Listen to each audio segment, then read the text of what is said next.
Hello guys, I am Ricky and you're most welcome to our YouTube channel Nirmala निर्वाण classes.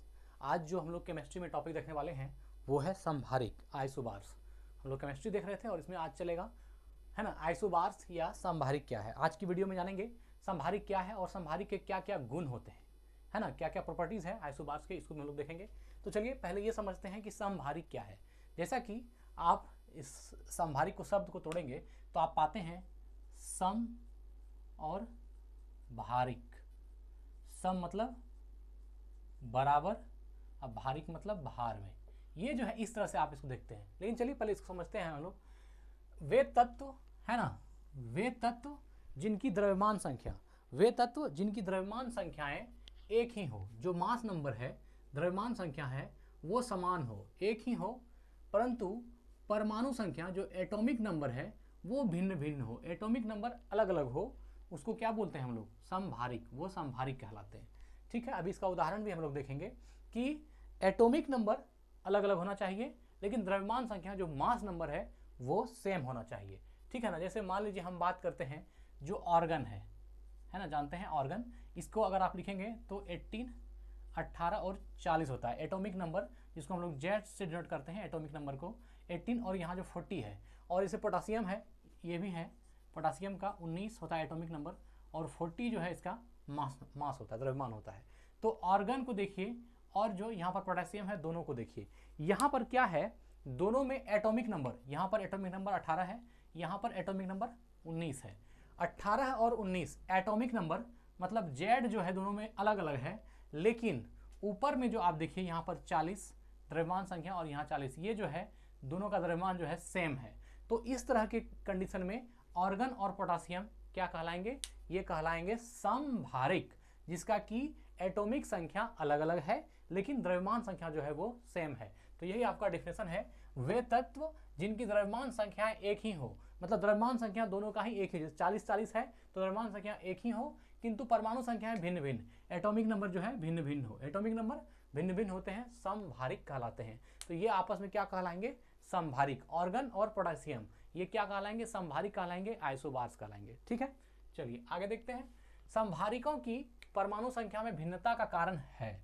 अब देखिए, अब समभारिक जो है, जो आइसोबार्स है, इसकी परमाणु संख्या में भिन्नता का मतलब अलग अलग परमाणु संख्या में भिन्नता का कारण है। अब अलग अलग परमाणु संख्या है, यहाँ 18 है, यहाँ 19 है, अलग अलग परमाणु संख्या है, और इस अलग अलग परमाणु संख्या होने के पीछे का कारण है, समभारिक के परमाणु संख्या अलग अलग होने का कारण है उन तत्वों के नाभिक में प्रोटॉन, है ना, प्रोटॉन की संख्या भिन्न भिन्न होती है। अब देखिए यहाँ पर जो है दोनों प्रोटॉन की संख्या भिन्न भिन्न हो गया, इसलिए जो है इसका एटॉमिक नंबर या जिसको परमाणु संख्या कहते हैं वो क्या है? भिन्न भिन्न हो रहा है। अब एक बात बताइए, परमाणु संख्या भिन्न भिन्न क्यों नहीं होगा? किसी भी एलिमेंट का परमाणु संख्या वही है जो कि उस एलिमेंट का एटॉमिक नंबर होता है। अब आप एटॉमिक नंबर कहिए या परमाणु संख्या कहिए, क्या फर्क पड़ता है? एटॉमिक नंबर या एटॉमिक नंबर या परमाणु संख्या या फिर नंबर ऑफ प्रोटॉन, ये बात हम बोलना भूल गए, नंबर ऑफ प्रोटॉन। जैसे मान लीजिए ऑर्गन का एटॉमिक नंबर 18 है, इसका मतलब इसमें नंबर ऑफ प्रोटॉन 18 है, मतलब कि जो नंबर ऑफ प्रोटॉन है, प्रोटॉन की संख्या को किसी एलिमेंट का एटॉमिक नंबर कहते हैं, परमाणु संख्या कहते हैं। अब आप बताइए, जब एटॉमिक नंबर डिफरेंट होगा तो क्या वहां पर प्रोटॉन की संख्या डिफरेंट होगी? क्योंकि प्रोटॉन की संख्या को ही हम एटॉमिक नंबर कह रहे हैं, number of proton equal to atomic number, कोई दिक्कत नहीं है। तो यहां पर जो लिखा कि समभारिक की परमाणु संख्या में भिन्नता का कारण है उन तत्वों के नाभिक में प्रोटॉन की संख्या भिन्न भिन्न, तो प्रोटॉन की संख्या भिन्न भिन्न होता है। अब जिस अलग अलग जो प्रोटॉन होता है इसके वजह से जो है अलग आपका ये मतलब कि इसके अनुसार से परमाणु संख्या अलग होता है। तो अब मान लीजिए हम लिखते हैं कार्बन 6, यहाँ इस 6 का मतलब क्या हुआ? कार्बन का जो प्रोटॉन है इसकी संख्या 6 है। जैसे मान लीजिए यहाँ पर आपका कोई नाभिक है, नाभिक किसका होता है? ये किसी परमाणु का नाभिक है, और इस परमाणु के नाभिक में जो है इस तरह से कक्षाएं बनी होती है, जिसमें आपकी एक चलता हुआ इलेक्ट्रॉन को दिखा सकते हैं, यहाँ जो है इलेक्ट्रॉन चक्कर लगाती रहती है। तो इस तरह करके नाभिक बनेगा, और यह जो नाभिक है इस नाभिक के अंदर में क्या क्या रहता है? न्यूट्रॉन और प्रोटॉन, न्यूट्रॉन और प्रोटॉन। यहाँ पर नाभिक में न्यूट्रॉन और प्रोटॉन होता है और चारों तरफ जो है इलेक्ट्रॉन इसमें कक्षा में अपना चक्कर लगाता है। तो इस तरह से नंबर ऑफ जो प्रोटॉन है इसी को हम लोग एटॉमिक नंबर बोलते हैं, और एटॉमिक नंबर में परिवर्तन होना स्वाभाविक है द्रव्यमान संख्या में। तो यही बात हो गया कि संभारिक की परमाणु संख्या में भिन्नता का कारण है उन तत्वों के नाभिक में प्रोटॉन की संख्या भिन्न भिन्न होती है। प्रोटॉन की संख्या भिन्न भिन्न होगी क्योंकि जब प्रोटॉन की संख्या भिन्न भिन्न होगी तो उसका एटॉमिक नंबर भिन्न भिन्न होगा, क्योंकि प्रोटॉन की संख्या और एटॉमिक नंबर दोनों एक चीज है। चलिए आगे बढ़ते हैं।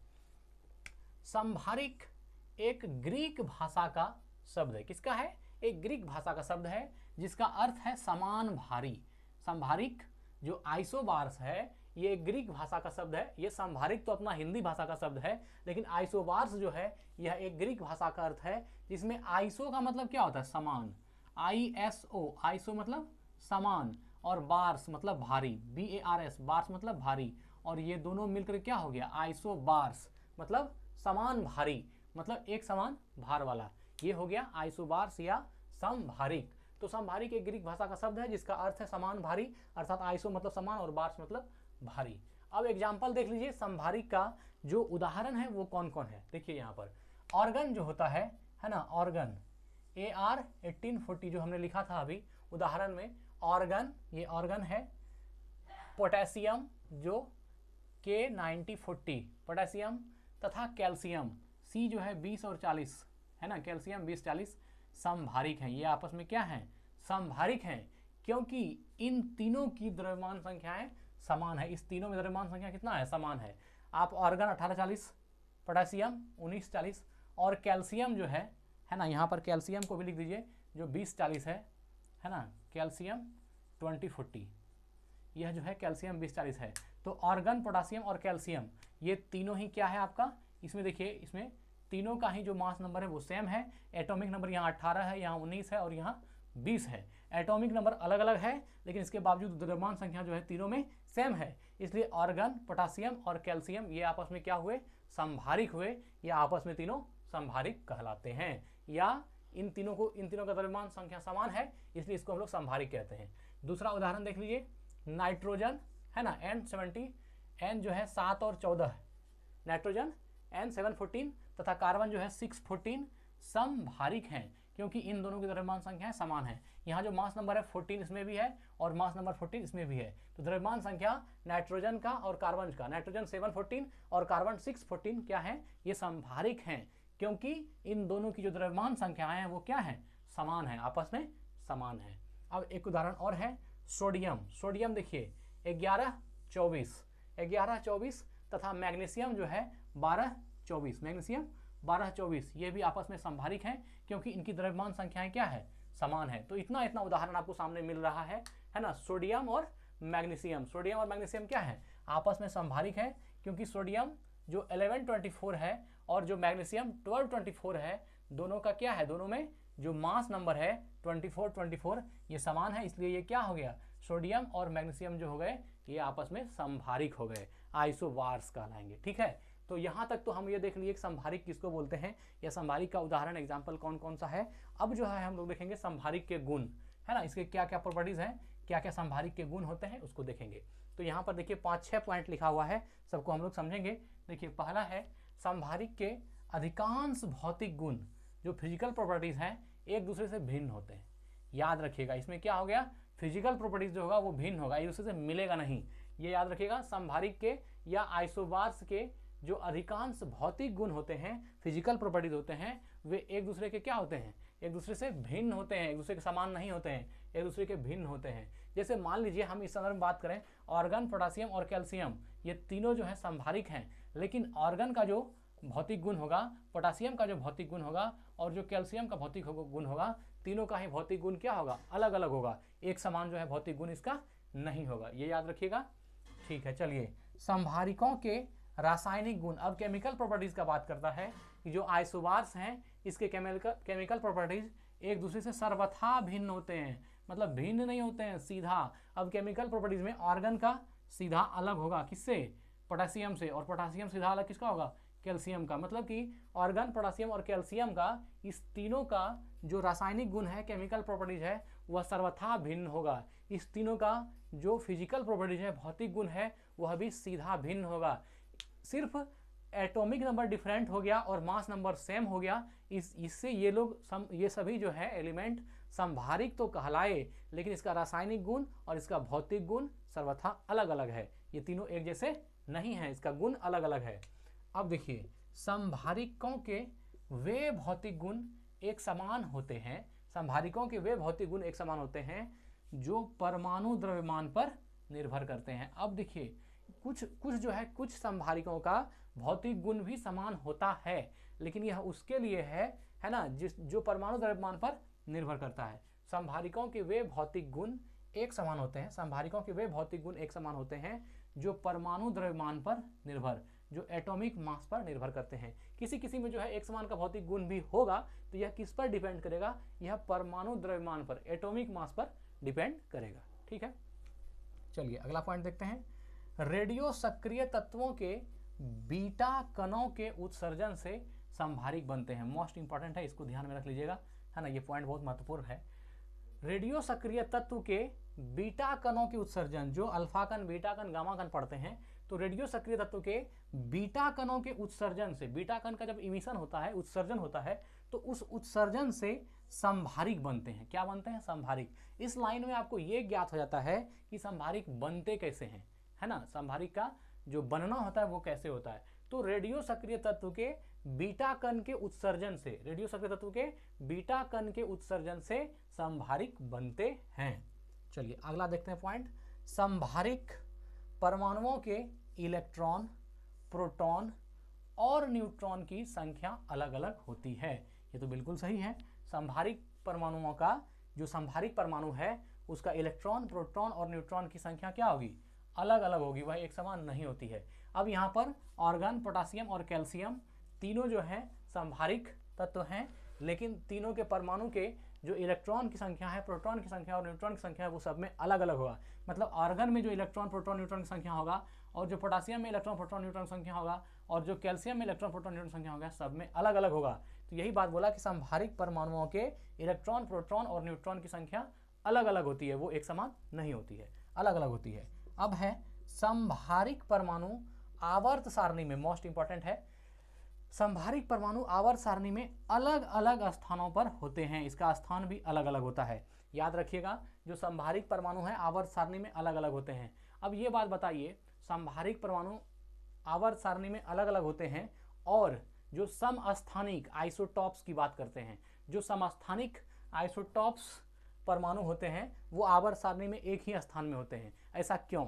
देखिए, आवर्त सारणी में क्या होता है कि आवर्त सारणी जो बनाई जाती है वो एटॉमिक नंबर बेस्ड होती है, मतलब कि परमाणु संख्या बेस्ड, नंबर ऑफ प्रोटॉन के बेस्ड पर बनाई जाती है, जिसको हम लोग आवर्त सारणी कहते हैं। तो जहां पर अब समस्थानिक में क्या होता है, समस्थानिक है ना, जिसको हम लोग आइसोटॉप्स कहते हैं, तो इस समस्थानिक में क्या होता है मित्र, समस्थानिक में जो आपका नंबर ऑफ प्रोटॉन, या जिसको आप एटॉमिक नंबर बोलते हैं, है ना, एटॉमिक नंबर, ये क्या होता है? सेम होता है, एटॉमिक नंबर सेम होता है। और देखिए, आवर्त सारणी एटॉमिक नंबर पर ही डिपेंड है, तो अगर एटॉमिक नंबर सब में सेम है तो एक ही जो सबका एटॉमिक नंबर सेम हो गया, तो उस सब एलिमेंट क्या हो जाएगा? एक ही आवर्त सारणी में आ जाएगा। ये हुआ समस्थानिक के बारे में, आइसोटॉप के बारे में। लेकिन संभारिक परमाणु में क्या होता है, आइसोबार्स में क्या होता है, इसमें एटॉमिक नंबर ही अलग अलग हो जाता है। किसी में 18, किसी में 19, किसी में 20, सबका एटॉमिक नंबर ही अलग अलग होता है।